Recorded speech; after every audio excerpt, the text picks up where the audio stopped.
think about Ferguson. What does it mean to you? How does it shape the way you think about the work you do? Well, thank you so much for having me. I'm really happy to be here. Whenever I walk out, I'm surprised that people are here. I really am. So thank you for coming. I just moved back so I can see you in a minute. Okay. That's okay. You know, every artist is different. You know, I think it's all about intention and what you intend to do as an artist. And for me, I'm really looking to say something with my work. Not to say that an artist that's not looking to, you know, say something is less, or it's just different, a different point of view about what the work means. For me, I'm trying to create a canon of work, a body of work that really says one thing, that Black Lives Matter, that, you know, just amplifying the magnificence of who we are, the complexity of who we are, not always positive, not always negative, but complex, a comprehensive view. So that's, you know, really what I hope in the end all of the work will say. But also, you know, I directed an episode of Scandal, and I just said, Kerry Washington is bad, and it's fantastic, and we love that. And that's also saying something just in her fabulousness.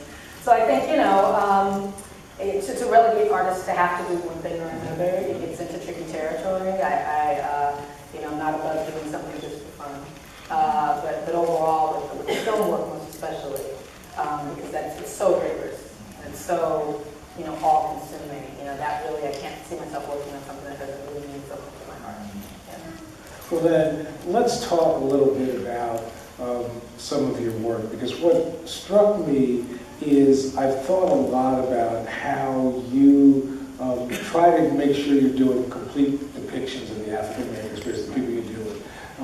But I was struck by something, and I want you to tell me if this is right, that when you first looked at the script for Selma, for example, that there really weren't many roles for women, speaking roles in that, and that did you sort of restructure that so that you could make sure that women were fully dimensionalized? Oh, yeah, it was a page one rewrite. So everything, it was completely rewritten from what was there. But yes, I mean, originally it was very relegated to King and Johnson and their escapades in the White House, very much leaning towards Johnson. And I was just more interested in what was happening in it's called Selma, so we should probably go to Selma.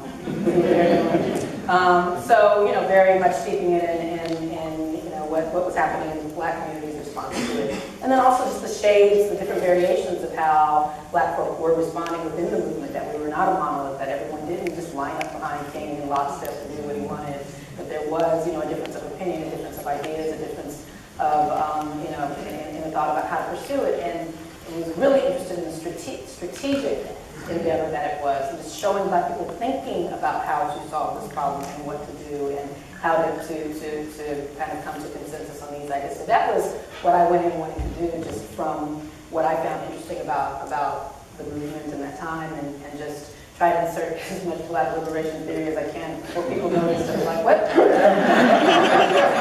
I still marvel that I got a couple things in.